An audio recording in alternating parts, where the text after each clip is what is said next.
নমস্কার বন্ধুরা, আমি সঞ্চিতাস এসেন্স রেসিপিস ইউটিউব চ্যানেলে আপনাদের সবাইকে স্বাগত। আজ 25শে বৈশাখ, কবিগুরুর জন্মতিথিতে কবি প্রণাম হিসাবে আমি তৈরি করেছি আমার একটি কবির প্রতি শ্রদ্ধার্ঘ্য কবির জন্মদিনে রবীন্দ্রনাথ ঠাকুরের প্রিয় থালি এই রকমভাবে। তো এখানে আমরা ঠাকুর বাড়ির রান্নায় সজ্জিত করেছি আমার এই থালি রেসিপিটা। এখানে আমি কৃতজ্ঞতা জানাচ্ছি পূর্ণিমা ঠাকুর এবং প্রজ্ঞা সুন্দরী দেবী, তার রেসিপির হাত ধরেই, তাদের বইয়ের পাতা ধরেই আমি এখানে তৈরি করেছি এই সমস্ত রেসিপিগুলোকে। এখানে এই থালির মধ্যে আপনি স্টার্টার টু ডেজার্ট সব কিছু পেয়ে যাবেন। শুধুমাত্র কবির জন্মদিন নয়, আপনার জন্মদিন কিংবা আপনার প্রিয় মানুষের জন্মদিন কিংবা আপনার বাড়ির কোনো গেস্ট আসছেন কোনো গেস্ট থালি হিসাবে, বা যে কোনো উৎসবের দিনে উৎসবের থালি হিসাবে, বা দুর্গাপুজো, নববর্ষ, জামাই ষষ্ঠী ইত্যাদি যে কোনো উৎসবেই আপনি কিন্তু এই থালিটা যাকেই পরিবেশন করবেন তিনিই কিন্তু খুবই তৃপ্তি করে খাবেন, তিনি খুবই ভালোবাসবেন এই রকম একটা থালি রেসিপি। এখানে আমিষ রেসিপি, নিরামিষ রেসিপি, মাছ রেসিপি, চিকেন রেসিপি সব কিছু পাবেন। তার সাথে রয়েছে ভীষণ সুন্দর সুন্দর সমস্ত কিছু টিপস এবং ট্রিক্স। কি করে তৈরি করবেন এই সব কিছু খাবার, তার কি করে তৈরি করলে আরও বেশি সুন্দর হবে, সব কিছু আপনাকে আজকে শেয়ার করব। তাই অবশ্যই আমার সাথে জুড়ে থাকুন। আমরা তৈরি করব ধাপে ধাপে প্রতিটা পদ এই একই থালিতে, একই ভিডিওতে। তাই অবশ্যই চ্যানেলের সাথে জুড়ে থাকবেন। আশা করব পুরো ভিডিওটা আপনি পুরোপুরিভাবে ওয়াচ করবেন। আমি নিশ্চয়ই অনেক কিছু শেয়ার করতে পারবো। তো এখানে রুই মাছের মইলু করব। রুই মাছের মৌলির সাথে কিন্তু আপনি গুলিয়ে ফেলবেন না, এটা মইলু। তো এই মইলুতে আমরা কি করব, প্রথমে আমি এখানে একটু তফাৎ করেছি। আমি সব জায়গাতেই ঘি দিয়ে রান্না করার কথা বলা হয়েছে, যেখানে আমি কিন্তু রাইস ব্রান অয়েল ইউজ করেছি। তো এখানে আমরা রুই মাছটাকে নুন হলুদ মাখিয়ে রেখেছি, না ম্যারিনেট করে অনেকক্ষণ রাখার কোনো ব্যাপার নেই। তেল গরম হয়ে গেলেই আপনি এখানে মাছটাকে দিয়ে দেবেন। তো নুন হলুদ মাখিয়ে মাছগুলোকে আমরা ভালো করে ভাজবো। মাছটা ভালো করে এপিট ওপিট ভাজাটা দরকার। এখানে যখন মাছটা ভাজবেন হাই ফ্লেমে ভাজবেন, আর খেয়াল রাখবেন যেন মাছটা খুব বেশি পুড়ে না যায়। মাছ এরকম প্রোটিন যে এটাকে যদি আপনি খুব বেশি লাল করে পুড়িয়ে ফেলে যদি ভাজেন তার প্রোটিনটা নষ্ট হয়ে যায়, বা ছাঁকা তেলে ভাজলে। তো সেই জন্য মাছকে এপিট ওপিট আমরা স্যালো ফ্রাই করছি, আর এই রকম 2 চামচ তেলেই কিন্তু আমরা বাকি রান্নাটাও করব। তো এখানে এইভাবে আমার মাছটা ভাজা হয়ে গেছে, আর বাকি তেলেই আমরা পুরো রান্নাটা কমপ্লিট করব। মাছটাকে এক পাশে তুলে রাখছি আপাতত। তো আবার এই তেলের মধ্যে আমরা ফোড়ন হিসাবে দেব এইরকম কাঁচা লঙ্কা। এখানে আমি এই প্রচণ্ড গরমকালের কথা মাথায় রেখে আমরা কিন্তু আমি এই থালিটা তৈরি করেছি। এখানে সেই রকমভাবেই সেই সব খাবারগুলোকেই আমি তাদের কাছ থেকে বেছে নিয়েছি যেগুলো খেলে এই গরমে আপনার কোনো শরীর খারাপ করবে না। কিন্তু গরম বলে তো আর আমাদের উৎসবগুলো থেমে থাকে না, তো সেখানেও তো একটু রোজকার খাবারের থেকে একটু আলাদা খেতেই ইচ্ছা করে। আমি এখানে একটা বড় সাইজের পেঁয়াজকে এই রকম লম্বা লম্বা করে কেটে স্লাইস করে নিয়েছি। এই পেঁয়াজটাকে খুব ভালো করে ভেজে নিতে হবে। আবারও বলছি, রান্নাটা ঘি দিয়ে করার কথা বলা হয়েছে। এখানে প্রতিটি রান্না যা যা কিছু আপনি আজকে দেখবেন সব কিছুই কিন্তু ঘি দিয়ে তৈরি করার কথা বলা হয়েছে, গাওয়া ঘি অবশ্যই। তো সেখানে আমি কিন্তু এটা ট্রান্সফার করে দিয়েছি শুধু সবই রাইস ব্রান অয়েলে। এইটুকুনি শুধু তফাৎ করেছি এই থালিতে, আর কোথাও কোনো তফাৎ নেই কিন্তু। তো দিয়ে দিচ্ছি এখানে স্বাদ মতো নুন আর হলুদ দিতে হবে। পেঁয়াজটা দেখুন এরকম রং ধরেছে, কিন্তু পুরোপুরি লাল বেরেস্তার মতন হয়ে যায়নি। এবার এই মেন ইনগ্রেডিয়েন্টসটা, এটা হচ্ছে ময়দা। 1 চামচ ময়দা এখানে অ্যাড করতে হবে, আর পেঁয়াজের সাথে এই ময়দাটাকে ভালো করে ভাজতে হবে। মানে এখানে মিডিয়াম ফ্লেমে রান্নাটা করুন, হাই ফ্লেমে নয় কিন্তু। ভালো করে রোস্ট করতে হবে, কারণ তাহলে যাতে করে এই ময়দার কাঁচা গন্ধটা একদম চলে যায় এবং ময়দাটা বেশ লালচে লালচে হয়ে যায়। এই অবস্থায় আমরা দিয়ে দেব জল। গরম জল নয়, নর্মাল রুম টেম্পারেচারে রাখা জল দিলেই কিন্তু হবে। তো এখানে জল দিয়ে এবার আমরা দিচ্ছি 1 চামচ ভিনিগার। ব্যাস, এই দুটো ইনগ্রেডিয়েন্টস কিন্তু মেন, একদম একে স্কিপ করবেন না। দেখতেই পেলেন এখানে কোনো আদা রসুন ইত্যাদি পড়ে না, আর ধনে জিরে এই সমস্তও পড়ে না।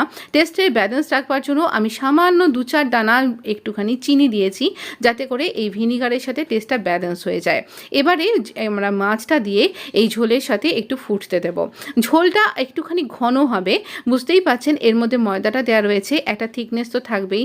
আর এই রান্না আবারও বলছি, গরমকালের কথা মাথায় রেখে রান্নাগুলো করেছি, খেয়ে কারুর কোনো শরীর খারাপ হবে না, কোনো রকম অসুবিধা হবে না। তো টাটকা খান, এইরকমভাবে সুন্দর সুন্দর রান্না অবশ্যই আপনার খুব ভালো লাগবে। তো এই রকমভাবে মাছটাকে ভালো করে আমরা একটু ফুটিয়ে নেব। আর ফুটিয়ে নিয়ে আমরা মাছটাকে এই রকমভাবে একটুখানি ঠান্ডা মানে যতক্ষণ না আমাদের এই গ্রেভিটা ঘন না হয়ে যাচ্ছে ততক্ষণ পর্যন্ত আমরা এই মাছটাকে গ্রেভির সাথে ফুটিয়ে নেব। মানে এই মাছের মধ্যে গ্রেভি সব কিছু টেস্ট ভালোভাবে এনহ্যান্স হয়ে যাবে। তো তারপরে দেখবেন এটা খেতে অপূর্ব লাগে। এটা আমরা তো পোলাওটা দিয়েই খেয়েছিলাম, কিন্তু এটা কিন্তু খুব ভালো লাগবে আপনি গরম ভাত দিয়েও যখন খাবেন। তো আমার মইলু করা হয়ে গেছে, আমি এই রুই মাছের মইলু সার্ভ করছি এই রকমভাবে। তো এই রকম যেটার মধ্যে আমি মাছটা তুলেছিলাম সেখানেই এটা সার্ভ করছি। এটা অসাধারণ লেগেছিল, শুধু এটুকুনিই বললাম। আপনি অবশ্যই এটা ট্রাই করতে পারেন কিন্তু নির্দ্বিধায় নির্ঝঞ্ঝাটে, খুব সুন্দর খেতে হয়েছিল। আর এই হালকা হালকা ভাজা পেঁয়াজের জন্য ভীষণ সুন্দর টেস্ট এসেছিল, তার সাথে কাঁচা লঙ্কার ঝাল। তবে হ্যাঁ, কাঁচা লঙ্কার পরিমাণটা আপনি একটু কমা বা বাড়া করতে পারেন। তৈরি করব পিস পোলাও। আমি মটরশুঁটি এই শীতকালে সংরক্ষণ করে রেখেছি, তো সেই মটরশুঁটি দিয়েই এটা তৈরি করেছি। তো এখানে আমি দিয়ে দিচ্ছি, এখানে তেল দিচ্ছি 2 চামচ, আর এখানেও কিন্তু ঘি দিয়েই করার কথা বলা হয়েছে। আর এইরকম হাঁড়িটার মধ্যে আমি তৈরি করছি। এখানে দিলাম একটা দারচিনির টুকরো, একটু বড় দেখে, যাতে গন্ধটা খুব ভালোভাবে আসে। আর 4-5টা এরকম ছোট এলাচকে অবশ্যই ফাটিয়ে দেবেন, নালে এক তো এর স্বাদ গন্ধ বেরোবে না, 2 হচ্ছে ভীষণ ফাটবে, ছিটকে চলে আসতে পারে। তো সেই জন্য সাবধানে রান্না করতে হবে, তো অবশ্যই ফাটিয়ে দেবেন। ছোট কাঁচি থাকলে কাঁচি দিয়ে কেটে কেটেও কিন্তু দেওয়া যায়, খুব তাড়াতাড়ি কাজ হয়ে যাবে। এবার আমি একটু জাভিত্রি নিচ্ছি, না পুরোটা দেবো না, তাহলে তেঁতো হয়ে যাবে। একটা পাপড়ি জাভিত্রির এখানে দিয়ে দিলাম, এতে করে ভীষণ সুন্দর গন্ধ আসবে, এই গন্ধটা ভীষণ ভালো লাগে। বেশ 4-5টা মতন তেজপাতা নিয়েছি, একসাথে ছিঁড়ে নিয়ে এর মধ্যে দিলাম, এরও গন্ধটা ভীষণ সুন্দর আসে। কিন্তু এই গন্ধটা যখন বেরোতে শুরু করবে, কিন্তু পুড়ে যাবে না, এই অবস্থায় আমরা দেখুন দিয়ে দিচ্ছি কাজু বাদাম, কাজু বাদাম আর একটুখানি কিশমিশ দিচ্ছি। এই যে রান্নাটার মধ্যে এই যে কাজু বাদাম আর এই কিশমিশ, এটা কিন্তু খুব দরকার। মানে কাজু বাদামের নাটি যে ফ্লেভারটা, সেটা ভীষণ সুন্দর খেতে, মুখে পড়বে যখন খুব ভালো লাগবে। আর এই কিশমিশটার টক মিষ্টি যে স্বাদটা, সেটা ভীষণ সুন্দর লাগবে। এবার আমরা এখানে ওই যে বললাম ফ্রোজেন মটরশুঁটি রেখে দিয়েছি আমি, তো ফ্রিজ থেকে একদম ডাইরেক্ট আমি এরকম দিচ্ছি, দেখুন কুচু কুচু বরফ লেগে রয়েছে মনে হচ্ছে। তো এই রকমভাবেই আমি এরকম দিয়ে দিলাম, আমার হাতের 1 মুঠো এরকম দিলাম। আপনি বড় টেবিল স্পুনের 2 টেবিল স্পুন এরকম দিতে পারেন। তো এইভাবে আমরা করব। আর এবার বাসমতি চালটা আমি আধ ঘন্টা আগে থেকে ভালো করে ধুয়ে নিয়ে এরকম জল ঝরিয়ে রেখে দিয়েছি, সেই বাসমতি চালটা দিলাম। দেখুন জমিদার বাড়ির মানুষের জন্য তৈরি করছি, তাই আমি এখানে বাসমতি চাল ইউজ করছি। আপনার মনে হলে গোবিন্দভোগ চাল দিয়েও এটা খুব ভালো লাগবে খেতে। তো তারও রেসিপি আপনি আমার চ্যানেলে কিন্তু পেয়ে যাবেন, রাইস প্লেলিস্টটা একবার চেক করে নেবেন। আমি নুন আর হলুদ দিয়ে দিলাম, আর এখানে আমি নুন আর গরম মশলা দিলাম। এই গরম মশলার ভিডিও আপনি আমার চ্যানেলে পেয়ে যাবেন, অপূর্ব স্বাদ গন্ধ হয় খাবারে।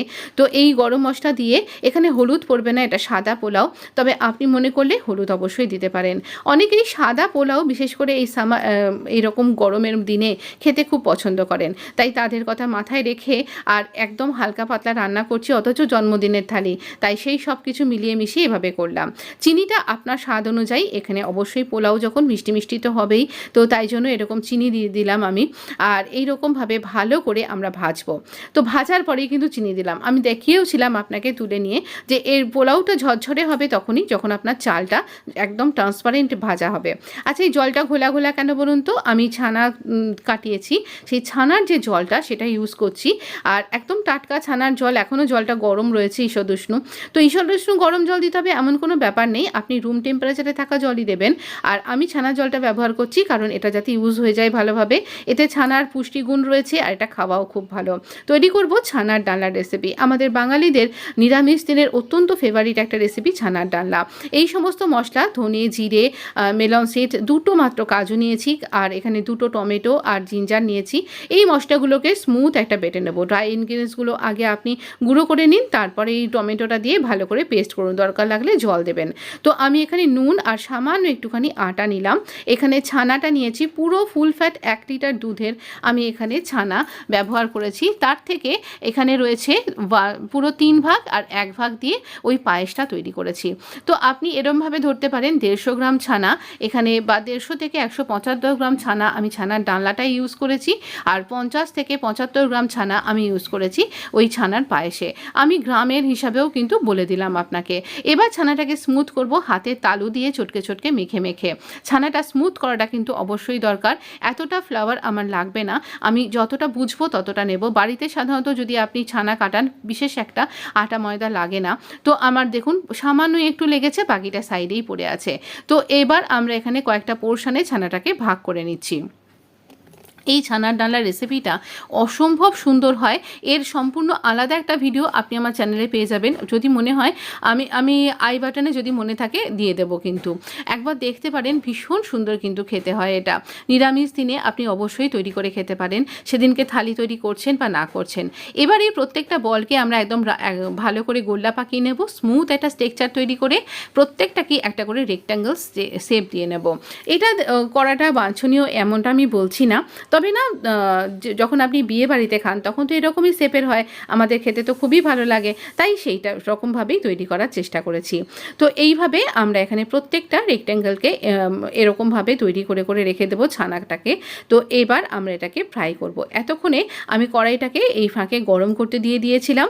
কড়াইটা যখন আমি সবই আয়রন কড়াই দিয়েই তৈরি করি, কড়াইটা গরম হয়ে গেলে আমি 2 চামচ তেল দিয়ে দিয়েছি। এবার দিয়ে দিচ্ছি আমি এই ছানার বলগুলো। ছানাগুলোকে দেবার সঙ্গে সঙ্গেই নাড়তে যাবেন না, সাইড থেকে দেখা যাবে যে এগুলো কিন্তু আমরা কিন্তু এখানে হাই ফ্লেমে ছানাগুলোকে ভাজবো। তো এখানে মিডিয়াম টু হাই ফ্লেম এরকম রাখবেন, আর হাইয়ের দিকেই রাখার চেষ্টা করবেন। তো এবার দেখুন আমরা এখানে এই ছানাগুলোতে সঙ্গে সঙ্গে এখানে কিন্তু উল্টাবো না। ছানাগুলো একটু তলার দিক থেকে যখন দেখবো লালচে রং ধরতে শুরু করেছে, তখনই এতে স্প্যাচুলাটা ছোঁয়াবো, না হলে কিন্তু এটা ভেঙে যাবে আর ছানার পুরো মণ্ড পাকিয়ে যাবে। দেখুন এই রকম সুন্দর কালারটা এসে গেছে। আর এখানে কিন্তু আপনি স্টিলের স্প্যাচুলা ইউজ করুন, ভালো রেজাল্ট পাবেন। তো এই রকমভাবে আমরা ছানাগুলোর একটা পিঠ ভেজে নিয়েছি, আর আরেকটা পিঠও এই রকম লাল লাল করেই ভেজে নেব। দোকানে বা আমরা যখন মিষ্টির দোকান থেকে ছানা ভাজা কিনি তখনও এরকমই দেখতে হয়, আর আমরা যখন বিয়ে বাড়িতে খাই তখনও কিন্তু এরকমই ছানা ভাজা আমরা ছানার ডালনা খাই। তো এইভাবে একটুখানি তেলটাকে ঝরিয়ে নিচ্ছি গায়ে লাগিয়ে, তারপর আবার আমরা এখানে তুলে নিলাম, আর আরেকটা ব্যাচ এইভাবে ভেজে নেব। এক্ষেত্রেও ওইভাবেই ভাজাটা মেনটেন করবেন, তাহলে আপনার ছানাগুলো একটাও কিন্তু ভাঙবে না। তো একটা ছোট্ট মতন হয়েছে দেখুন। তো এবার এই তেলের মধ্যেই আমরা দিয়ে দেব বাকি তেলে একটা শুকনো লঙ্কা ফোড়ন হিসাবে দিচ্ছি, আর এখানে দিচ্ছি একটুখানি জিরে, গোটা জিরে। এই জিরে দিতে হবে এমন কোনো ব্যাপার নেই, সাধারণ যে জিরে সেই দিলেই হবে। একটা তেজপাতা, এতে করেই খুব ভালো গন্ধ বেরোবে। এখানে কিন্তু হিং দেবেন না, নিরামিষ রান্না মানেই আমরা হিং দিয়ে থাকি, এখানে হিং দেবেন না, তাহলে ছানার গন্ধটা ডমিনেট হয়ে যাবে। ওই যে পেস্টটা তৈরি করে রেখেছিলাম সেই পেস্টটা আমি এখানে দিয়ে দিলাম। ভীষণ সুন্দর আপনি স্বাদ গন্ধ পাবেন যদি আপনি এই রেসিপিটা ফলো করেন। সত্যি বলছি অনবদ্য হয়। আর এখানে দিয়ে দিলাম আমি এখানে নুন দিলাম পরিমাণ মতন, আর এখানে হলুদ তো অবশ্যই লাগবে, একটু চিনি দিতে ভুলবেন না, 2 চামচ চিনি দিলাম। এতে করে খুব যে মিষ্টি হবে এমন নয়, টমেটোর সাথে বেশ স্বাদটা ব্যালেন্স হবে। আর তবে এই ছানার ডালনা একটু স্লাইট মিষ্টি মিষ্টি হয় কিন্তু। এই রকমভাবে আমরা ভালো করে মশলাটা কষিয়ে নেব। মশলাটা থেকে যখন তেল বেরোতে শুরু করে দেবে সেই সময় আমরা পরের স্টেপে আমরা জল দিয়ে দেবো পরিমাণ মতন। জলটা একটু হাতে রেখে দেবেন, একটু বেশির দিকে দেবেন, কারণ ছানা কিন্তু জলটা টেনে নেয়, তাই অবশ্যই জলটা বুঝে দেবেন। খুব অনেকটা দেবেন না, আবার বুঝে দেবেন যে ছানা কিন্তু জলটা টানবে। তো সেই বুঝে আমি এখানে এই রকমভাবে দিয়ে দিলাম, ছানার মিশিয়ে দিচ্ছি।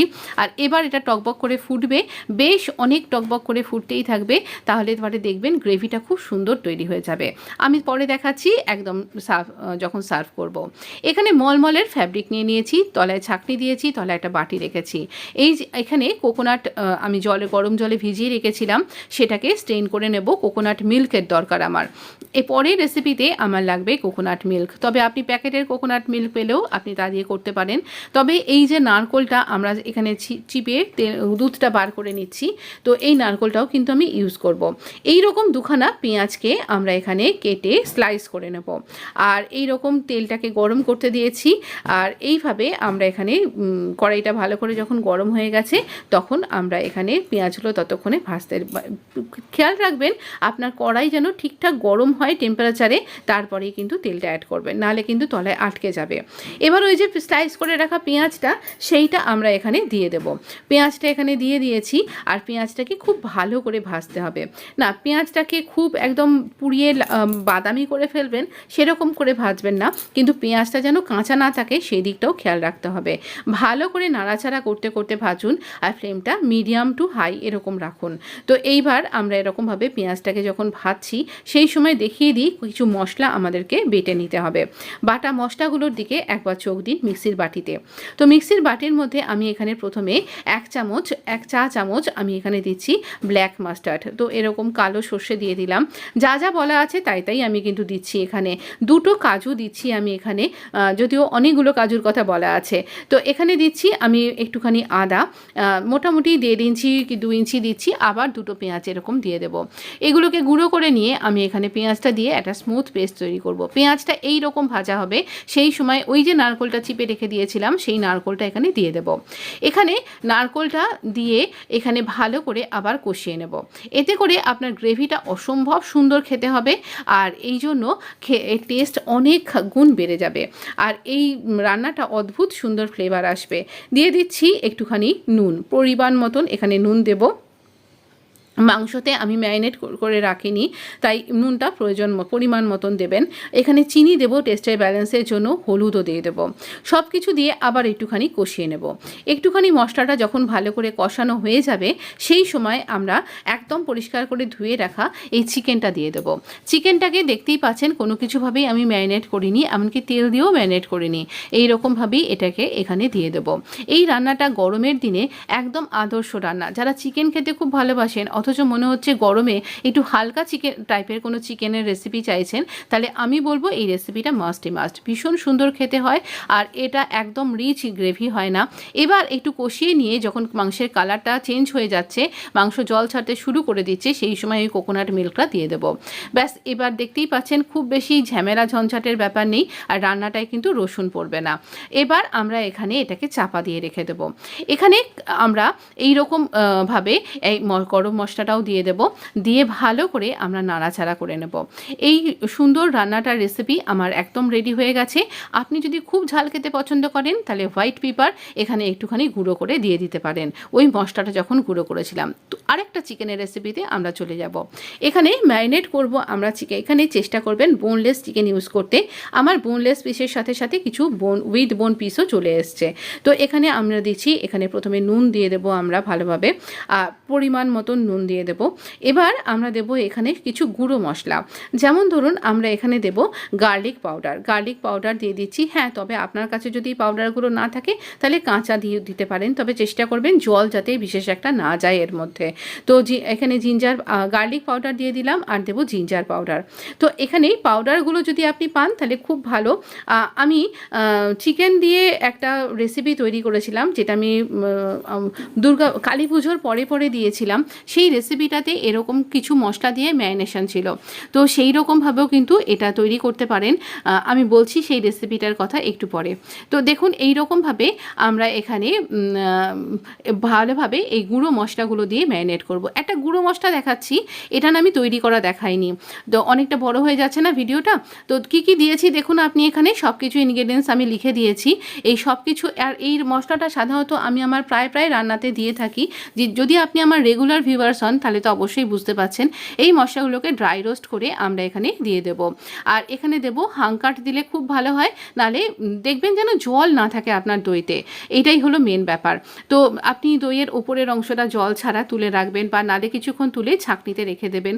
ম্যারিনেট করে 1/2 আওয়ার রাখতেই হবে, তাহলে এটা সবথেকে ভালো হয়। 1 ঘন্টা রাখতে পারলে তো আরও দুর্দান্ত হয়ে যাবে, আপনি টেস্টার ডিফারেন্স বুঝতে পারবেন। তো এইভাবে মাখিয়ে নিয়ে রেখে দিচ্ছি, আর এইভাবে আমরা এরকমভাবেই ম্যারিনেট করে রেখে দিলাম কিছুক্ষণ। 1/2 ঘন্টা তো এটাকে ম্যারিনেট করে রাখতেই হবে, এটা একটু মজবে তবে খেতে ভালো হবে। আর এবার আমরা একে স্যালো ফ্রাই করব। এখানে ডুবো ঘিতে ভাজবার কথা বলা হয়েছে। রবি ঠাকুরের বাড়িতে আমরা কিন্তু জানি যে সন্ধেবেলায়, গরমের দিনে সন্ধেবেলায় ছাদে গল্প কবিতার আসর বসতো, বৈঠকখানায় বসতো গান গল্পের আসর। সেই সমস্ত আসরে এই সমস্ত ভাজা চিকেন, বিভিন্ন মশলা দিয়ে তৈরি, বিভিন্ন রকমের মশলা দিয়ে তৈরি চিকেনের ভাজা রেসিপি বা মাছ ভাজার রেসিপি কিন্তু সেখানে চলতো। চায়ের ফাঁকে টা হিসাবে চলতো, বা এই রকম সুস্বাদু খাবার দাবার, বিভিন্ন চপ, কাটলেট, কবিরাজি ইত্যাদির কথাও কিন্তু আমরা পেয়ে থাকি। তো সেই রকমই একটা ভাজা চিকেনের রেসিপি আজকে আপনার সাথে শেয়ার করলাম। আপনি একে চিকেন সতেও বলতে পারেন। তো এখানে আমার রেসিপিতে আমার চ্যানেলে চিকেন সতের রেসিপি পেয়ে যাবেন। আর এছাড়া যে রেসিপিটার কথা আমি একটু আগে বলছিলাম, সেটা হচ্ছে চিকেন সোয়ারমা রেসিপি। তাতেও আমি এভাবেই চিকেনটাকে ম্যারিনেট করেছিলাম এবং তাওয়াতে ফ্রাই করেছিলাম। সেই রেসিপিটাও দুর্দান্ত। আমি এগুলো আই বাটনে দিয়ে দেবো, নাহলে আপনি চিকেন রেসিপি প্লেলিস্টটা একবার সার্চ করে নিতে পারেন। তো দেখুন এই রকমভাবে ফ্রাই করব এপিট ওপিট, আর একদম ফ্লেমটা কমিয়ে দিয়ে করবেন, তাহলে চিকেনটা দুর্দান্ত সেদ্ধ হয়ে যাবে। আর যা বলবো, সত্যি বলছি, প্রত্যেকটা রান্না অসাধারণ হয়েছিল। ভাববেন না নিজেই নিজের ঢাক পেটাচ্ছি, আপনি নিজেই করে খেয়ে দেখুন, তখন আপনিও বলবেন সত্যিই দুর্দান্ত হয়েছিল। তো এটা একটা বিশ্বাসের ব্যাপার। যদি আপনি আমার রেসিপি ট্রাই করেছেন, তাহলে আপনি নিশ্চয়ই জানেন যে আমার মুখের কথা না, সত্যিই এগুলো দুর্দান্ত হয়। তৈরি করব ছানার পায়েস। এটা আমার চ্যানেলের একটা খুব পুরনো একটা রেসিপি, আর যখনই করি তখনই সুপার সুপার ডুপার হিট হয়। আর এতটা কম হয়েছে বলে বাড়ির লোক খুব অভিযোগ জানিয়েছে। তাই আবারও করব, আবারও আপনার সাথে শেয়ার করব। কড়াইটা ভালো করে গরম করে নিয়ে একটুখানি জল দেব। ওই একই কড়াইতেই কিন্তু ধুয়ে মেজে সমানে রান্না করে যাচ্ছি।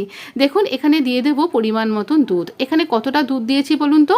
হাফ লিটার দুধেরও হাফ, মানে 250 মিলিলিটার ফুল ফ্যাট মিল্ক। এখানে একটাই নেসেসারি ব্যাপার, এখানে ফুল ফ্যাট মিল্ক নেবেন, গুঁড়ো দুধ কিন্তু মেশাবেন না।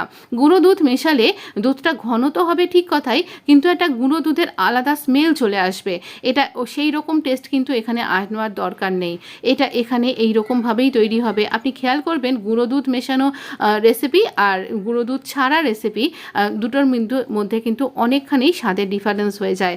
আমি আপনাকে গুঁড়ো দুধের রেসিপি এর আগে দেখিয়েছিলাম এই কিছুদিন আগে, সাকরোরি রেসিপি বা বোঁদের পায়েস, সেখানে কিন্তু গুঁড়ো দুধ মেশানো ছিল। আমার নিজেরই কিন্তু ঠিকঠাক ভালো লাগলো না, তো আমি স্যাফরন দিয়ে দিলাম। যে রেসিপিটা আমার কাছে খুব ভালো লাগে না, সেটা কিন্তু আমি অনায়াসে অকপটে আপনাকে শেয়ার করি যে এটা এভাবে করলে বেশি ভালো লাগবে, ওভাবে করলে বেশি ভালো লাগবে না। তাই রিকোয়েস্ট করব ফুল ফ্যাট মিল্ক ইউজ করুন আর স্যাফরন ইউজ করুন। এটাতে খুব ভালো গন্ধ আসবে, আর ফ্লেভারটা তো আসবেই, কালারও আসবে হালকা। এই রান্নাটায় খুব বেশি মিষ্টি হয় না, কিটকিটে। এই যে ছানাটা আমি নিয়ে নিয়েছি, মলমলের ফ্যাব্রিক থেকে বার করে নিচ্ছি। এই রকমভাবে ছানাটাকে আগে বার করে নিতে হবে। তো দেখুন আমি এখানে কি করে ছানা তৈরি করি তার একটা আলাদা বড় ভিডিও পাবেন আপনি আমার চ্যানেলে। তো এটাও কিন্তু ফুল ফ্যাট মিল্ক দিয়ে তৈরি করেছি। একটু চিনি দিয়ে দিলাম, এটা না আমি লিখতে ভুলে গেছি। একটু চিনি দেবেন, আর খুব মানে এতটাও না, আরও একটু কম দেবেন এখানে আটাটা। তো দিয়ে ভালো করে আমরা ম্যাশড করে এরকমভাবে মেখে নেব।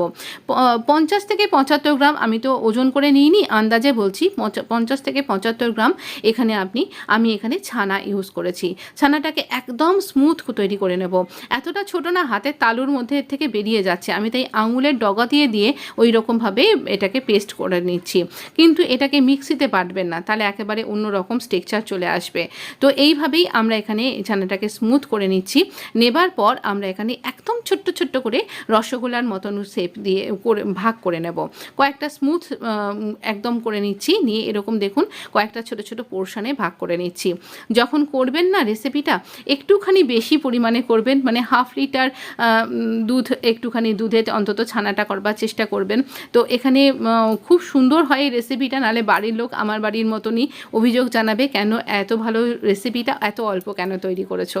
তো এই রকমভাবেই আমি কি করব বলুন, আমার কাছে এইটুকুনি এই মুহূর্তে জোগাড় হয়েছিল, আমি সেইভাবেই তৈরি করেছি। আমার আশা করছি আপনারও কিন্তু খুব ভালো লাগবে। এবার এগুলোকে একদম নিট অ্যান্ড ক্লিনভাবে গোল্লা পাকিয়ে নিন, একদম রসগোল্লা যেভাবে পাকানো হয়। এইরকম আঙ্গুরি রসগোল্লার রেসিপি আমি আপনার সাথে শেয়ার করেছি। কিছুদিন আগে আর একটা উৎসবের থালি বলে রেসিপি গেছে, যেখানে নববর্ষে থালি গেছিলো, সেখানেও কিন্তু এরকমভাবে একটা রেসিপি তৈরি করেছিলাম। আপনি দেখেছেন কিনা জানি না, আমি আই বাটনে দিয়ে দেবো, অবশ্যই দেখে নেবেন। দুধটা হাই ফ্লেমে এরকম ফুটে উঠছে, আর যখনই চারপাশে মালাইটা পড়ছে, আমি এই হাতা দিয়ে চেঁচে এর সাথে মিশিয়ে দিচ্ছি। আপনিও এরকমটা করবেন। এখানে কিন্তু রাবড়িটা অনেকটা ঘন হবে না। 90s দশকে যারা দেখছেন, তারা ছোটোবেলায় বিয়েবাড়িতে এই ধরনের ছানার পায়েস খেয়েছেন কি না অবশ্যই জানাবেন। আমার মামার বিয়েতে ভিয়েনে হয়েছিল, সেখানে এই রকম ছানার পায়েস হয়েছিল, ভীষণ সুন্দর খেতে হয়েছিল। আমি সেই টেস্টটাকে আনবার চেষ্টা করেছি। এই ছানার পায়েসটা একটু পাতলা পাতলা হয়, মাটির খুঁড়ি করে পরিবেশন করা হতো। কে কে আমার সাথে সহমত আছেন একবার হাত তুলে কমেন্ট করবেন। তো এখানে দেখুন কিছু লিখতে হবে না, ইমোজিতে হাত তুলে দিন, তাহলেই আমি বুঝে নেব আপনি দেখেছেন বা আপনি টেস্ট করেছেন। তো এই রকমভাবে ফুটন্ত দুধের মধ্যে এটা দেবেন, হাই ফ্লেমে এটা কুক হবে। মোটামুটি হাই ফ্লেমে প্রত্যেকটা ছানার বলকে একসাথে দিয়ে দেবেন না, তাহলে একেবারে সন্দেশের হালুয়া হয়ে যাবে। একটা একটা করে দেবেন। টেম্পারেচারটা যেন এরকমই থাকে, টেম্পারেচার তাহলে ঝপ করে ড্রপ করে যাবে, ছানার বলগুলো দলা পাকিয়ে যেতে পারে। তাই জন্য আমরা একটা করে এইভাবে রান্না করব। তো এইভাবে দিচ্ছি একটা করে কিছুক্ষণ, হাফ সেকেন্ড অন্তর অন্তর, আর আবারও স্প্যাচুলা দিয়ে এরকমভাবে নাড়িয়ে নিচ্ছি। বলগুলো দেবার পরেই নাড়তে যাবেন না, যতক্ষণে এগুলো ফুলে ভেসে উঠছে। দেখছেন পুরো সুন্দর ফুলে ভেসে উঠছে। আর তারপরেও আমরা এটাকে মোটামুটি 12 মিনিট মতন এটাকে হাই ফ্লেমে কুক করব। আর এই যে ঝোল মানে যে আমাদের লিকুইড পায়েসটা, সেটা এরকমই একটুখানি লিকুইড হয়েই থাকবে, তাহলেই খেতে এটা বেশি ভালো লাগবে। অসম্ভব সুন্দর খেতে হয়। আপনি অবশ্যই এটা অন্তত একবার ট্রাই করে দেখবেন, আমি বলছি আপনি নিরাশ হবেন না। তো এই রকমভাবে আমরা ছানার পায়েসটা তৈরি করে নিলাম। অনেক রকমের ছানার পায়েস কিন্তু হয়ে থাকে, অনেক কিছুই আমি আপনার সাথে শেয়ার করেছি, ভবিষ্যতেও শেয়ার করব। তো এই রেসিপিটা আপনার কেমন লাগলো আমাকে কিন্তু জানাতে ভুলবেন না। আর এই রকমভাবে আমরা এটা 12 মিনিট কুক করে নেবার পরে আমরা এখানে ফ্লেমটা অফ করে দেব।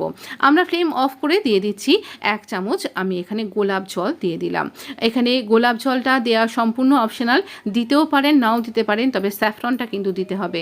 আর এখানে এলাচের গুঁড়ো আজকে আমি ব্যবহার করিনি, যেহেতু স্যাফরনটা দিয়েছি। আপনি ইচ্ছা করলে এলাচের গুঁড়োটাও দিতে পারেন। তো এই রকমভাবে এই রেসিপিটা অবশ্যই ট্রাই করুন। এই আঙ্গুরি রসমালাই জাস্ট অসাধারণ হয়। কারোর সাথে যদি মনে হচ্ছে একটুখানি বন্ধুর সাথে মনোমালিন্য হয়েছে, অবশ্যই তার রাগ ভাঙানোর জন্য এই রকম থালি আর এই রকম মিষ্টির ভিডিও অবশ্যই শেয়ার করবেন। হ্যাঁ, একটু কলা পাতাটাকে একটুখানি এরকমভাবে গোল করে কেটে নিয়েছি, আর আপনার জন্য কবির জন্য পরিবেশন করছি কবির প্রিয় থালির আমাদের আজকের ফার্স্ট রেসিপি, আমাদের পিস পোলাও রেসিপিটা। যাকেই এই প্রত্যেকটা রান্না আপনি আলাদাভাবেও কিন্তু তৈরি করে সার্ভ করতে পারেন, আলাদাভাবেও কিন্তু আপনি এনজয় করতে পারেন। আর এই রকম থালি করে যদি কাউকে পরিবেশন করেন, সত্যি বলছি তিনি একদম তার আত্মা পর্যন্ত তৃপ্ত হয়ে যাবে।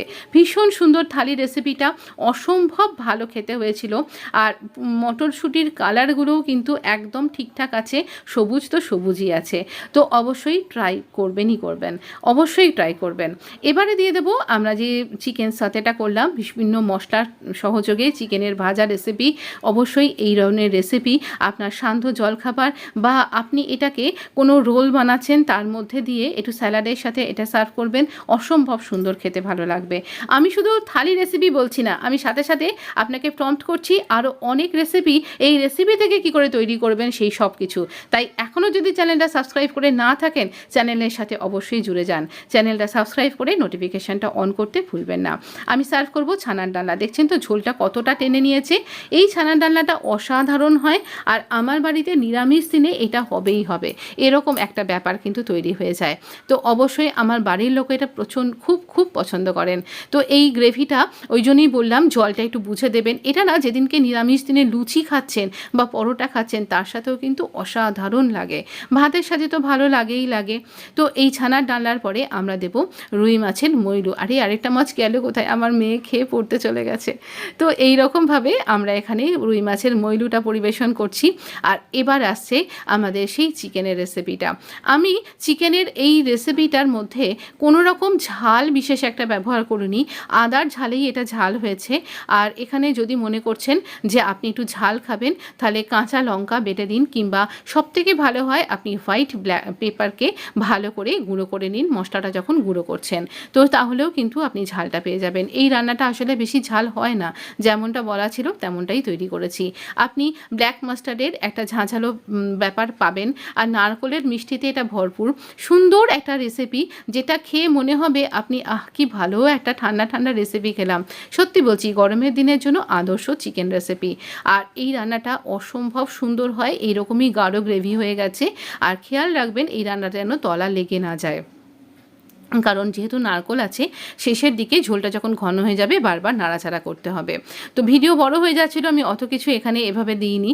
এবার শো স্টপার মানে আমাদের ছানার পায়েস, এই আঙ্গুরি রসমালাই বা ছানার পায়েস, এটা অসম্ভব সুন্দর খেতে হয়। আর এই রকমই এটা লিকুইড থাকবে, ঝোল, আর ওপরে একটু রাবড়িগুলো ভাসবে, এতে করে টেস্টটা অসম্ভব সুন্দর হয়েছিল। আপনি একবার দেখে ভালো করে বলুন তো কোন রেসিপিটা আপনার খুব ভালো লাগছে আর কোন রেসিপিটা আপনার খারাপ লাগছে, আর কমেন্টে লিখুন সেটা কেন খারাপ লাগছে। আপনাকে অসংখ্য ধন্যবাদ। আর আমি আশা করব আপনি চ্যানেলটা অনুরোধও করব যে আপনি চ্যানেলটা সাবস্ক্রাইব করে নোটিফিকেশানটা অন করে দিন। আর অনেক অনেক করে শেয়ার করুন। বেঁচে থাকুক রবি ঠাকুরের বাড়ির এই রান্না, ঠাকুর বাড়ির রান্না বেঁচে থাকুক দীর্ঘদিন ইউটিউবের হাত ধরে আমার চ্যানেলের পেজে আর আপনাদের ঘরে ঘরে। অবশ্যই ট্রাই করবেন, অবশ্য করেই এই রান্নাকে নিয়ে যান, ছড়িয়ে দিন। আরও সবাইকার মধ্যে আমাদের নেক্সট জেনারেশান, তার পরবর্তী জেনারেশান সবাই শিখে নিক এই রবি ঠাকুরের ঠাকুর বাড়ির রান্না। রবি ঠাকুরের গান, গল্প, কবিতা, নাটক সব কিছুর সাথে ছড়িয়ে পড়ুক রবি ঠাকুরের বাড়ির রান্না। আপনাকে অসংখ্য ধন্যবাদ। খুব ভালো থাকবেন, সুস্থ থাকবেন। অনেক অনেক ধন্যবাদ আবারও। অবশ্যই